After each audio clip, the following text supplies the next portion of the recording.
Tamika Holloway, Capella University, Nurse FPX 4050, Dr. Stephanie Gibson. Care Coordination Presentation. Hello, my name is Tamika Holloway. I am a registered nurse on the Internal Medicine Telemetry Unit. Today's presentation is on care coordination and the critical role of the nurse in ensuring patient-centered care across the continuity of care. Care coordination is the deliberate process of organizing patient care, including activities in daily living, facilitating patient to provider therapeutic relationships, bridging gaps of care with interdisciplinary providers, and achieving the best health outcomes. Effective care coordination requires competence in communication, collaboration, and ethical decision making. Also, understanding the policies that influence healthcare delivery systems. It is also involving assessing patient care needs to properly verify barriers one may be experiencing. By understanding the concepts presented, nurses can enhance their ability to improve patient safety, quality, and efficiency. Effective strategies for collaborating with patients and their families to achieve desired health outcomes. There are many strategies for collaborating with patients and their families to achieve desired health outcomes. One significant strategy is patient-centered communication, which is an approach that focuses on active listening, empathy, shared decision-making, and trust. Through patient-centered communication, nurses build patient to provider relationships, ensuring patients are supported and heard. Some of the key components of this communication are using plain language, asking open-ended questions, and utilizing the teach-back method to confirm understanding. Evidence suggests this approach promotes collaboration, patient satisfaction, adherence to treatment, and promotes health outcomes. Evidence-based strategies to achieve desired health outcomes. The Johns Hopkins Nursing Evidence-Based Practice Model provides a framework for utilizing evidence-based practice for the clinical decision-making process for patients. Through the use of evidence-based interventions, nurses can improve patient outcomes by utilizing research to support an effective problem-solving mechanism in which change can be evaluated. Culturally sensitive strategies to achieve desired health outcomes. One culturally sensitive strategy to achieve desired health outcomes is through cultural humility, in which self-reflection, self-awareness, and critique provide non-judgmental care to address inequity. Also, humility is the practice of thinking of another before self, honesty, and integrity. By recognizing cultural differences, nurses can enhance patient experience by addressing barriers such as language in which interpretive services can be used to facilitate proper communication. Aspects of change management directly affecting patient experience are essential to the provisions of high-quality patient-centered care. Effective change management is important to improving patient outcomes. In healthcare, change management implements new approaches, utilizes evidence-based practice, and quality improvement to influence change. When nurses understand the purpose of change, they are more likely to implement and practice the new protocols. One of the change management theories that is structured to improve patient care delivery is the Kotter's 8-step process for leading change, which entails creating a sense of urgency, building a coalition, forming a strategic vision, enlisting a volunteer army, enabling action, generating short-term wins, sustaining acceleration, and institutional change.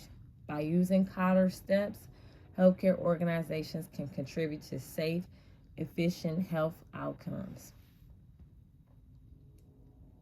Rationale for coordinated care plans based on ethical decision making. The rationale for coordinated care plans based on ethical decision making is to ensure patient safety, equity, and patient centered care. Ethical principles including autonomy, beneficence, non maleficence, justice, and equity support patients' rights to make informed decisions, avoid harm, and promote fairness.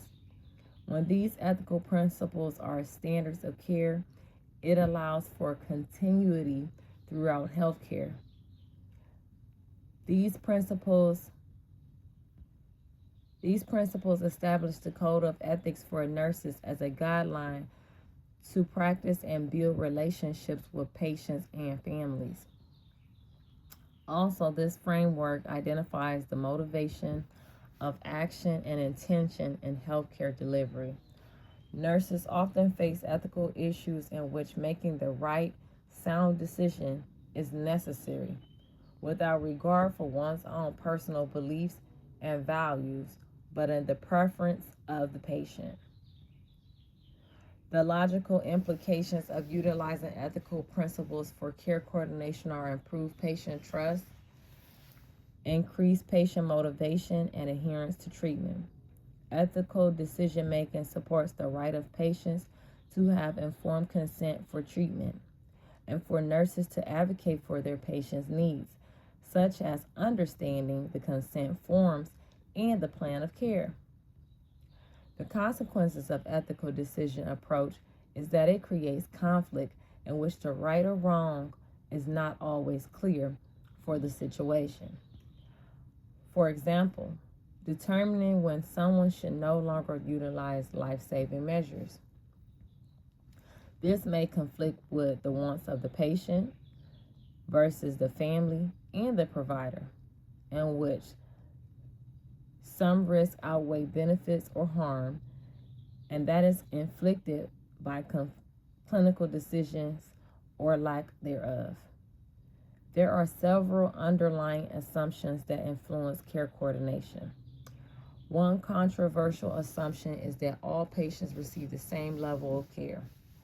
While equitable access to quality care should be the norm, regardless of socioeconomic status, race, gender, or age, there are known disparities that exist. Ethical care coordination requires nurses to address these healthcare disparities and identify them by creating therapeutic relationships with patients. The therapeutic relationships establish trust and transparency in which nurses can advocate for equitable treatment and ensure their care is based on clinical decisions. Identify the potential impact of specific healthcare policy provisions on outcomes and patient experience and logical evidence conclusion. One significant healthcare policy provision that impacts patient experiences is the Affordable Care Act. Through the expansion of coverage, many impoverished, low-income populations acquire health coverage. The Affordable Care Act provision was created to promote preventative care, increase access, and reduce health disparities. This provision supports care coordination by reducing barriers to health care access. As a result, a patient who may be chronically ill or have a comorbid existence can sustain a quality of life. Evidence suggests that providing an expansion of health coverage improves patient outcomes, healthcare costs, communication, and reduce readmission. The insightful interpretations of relevant and significant policy provisions are that policymakers significantly influence health outcomes by developing provisions that affect care, such as affordability and access, by prioritizing improving health and reducing disparities, by focusing on screening, preventative care, reduction in equities are reduced, along with readmission, long hospital stays, and costs. The nurse's role and importance in coordination of care and continuum. Nurses have a pivotal role in care coordination and the continuum of care. Nurses spend the most time with the patient and establish trusting relationships. At this time, nurses assess their patient needs, which are part of coordinating activities for their patients. Nurses have a multifaceted role in communicating, advocating, patient-centered care, facilitating transitions, and educating, among other responsibilities. A major aspect of continuum care responsibilities nurses have is during transitional phases of care in which a patient may be going from hospital to home, rehab, or higher level of care. During discharge processes, nurses start from the time the order has been activated until the patient leaves the unit. Nurses ensure discharge needs are being met, such as confirming medication delivery by the pharmacy, updating the family, and providing connections for transportation to the next location. Also, nurses review the summary of care to the patient, which includes the reason for hospitalization, diagnosis, plan of care, treatment, follow-up appointments, and reviewing patient teaching and allowing the teach-back method. The teach-back method allows patients to demonstrate their level of understanding before discharge. When patients discharge, interprofessional collaboration needs clear and concise communication, or the consequences will be delays in transition such as extended hospital stays due to failed coordination. These are some of the examples of how nurses have a vital role in coordination and continuity. In conclusion, care coordination relies on the role of nurses, patients, and providers in building trusting relationships, communicating efficiently and effectively, collaboration, and ethical decision making. Although there are barriers to health disparities, patient health outcomes can improve and enhance delivery systems of safe and equitable patient-centered care through a continuum.